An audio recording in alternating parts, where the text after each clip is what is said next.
Jade is a debt collector who will make you go through what this poor guy went through if you don't pay back your debts. I am coping, and let's discuss if the Jades you spend on Jade will give you a good return on investment. Jade's skill allows her to become a Pokemon trainer. She can designate one of the Pokemon on her team as a debt collector. The speed of the chosen Pokemon increases by 30 for 3 turns. Whenever Jade's Pokemon attacks, it deals quantum damage and loses 2% of its max HP. In return for harming her Pokemon, Jade gains a charge for each enemy hit. Once Jade gains 8 charges, she pulls her whip and uses it on her enemies, or allies. This follow-up attack gives Jade 5 stacks of Pond Asset. Pond Asset is a crit damage buff that can stack up to 50 times and is also the reason why Jade loves using her whip so much. Jade's technique gives her 15 stacks of Pond Asset and deals quantum damage to all enemies. Jade's ultimate involves her stepping on her enemies and dealing a ton of damage.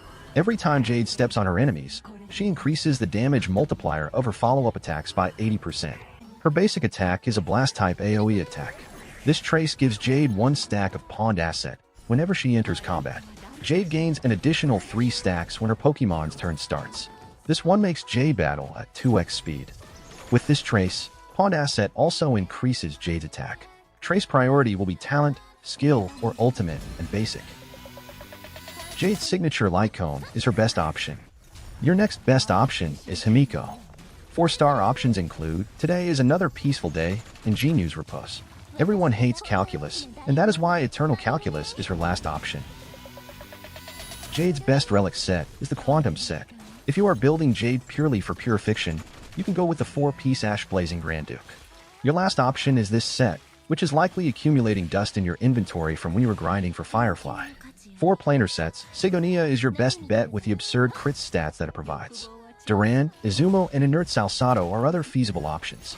Jade will need a crit rate body, attack boots, quantum orb, and attack rope. You can go with speed boots if you want, but it isn't really necessary. Substat priority will be crit rate, crit damage, and then attack.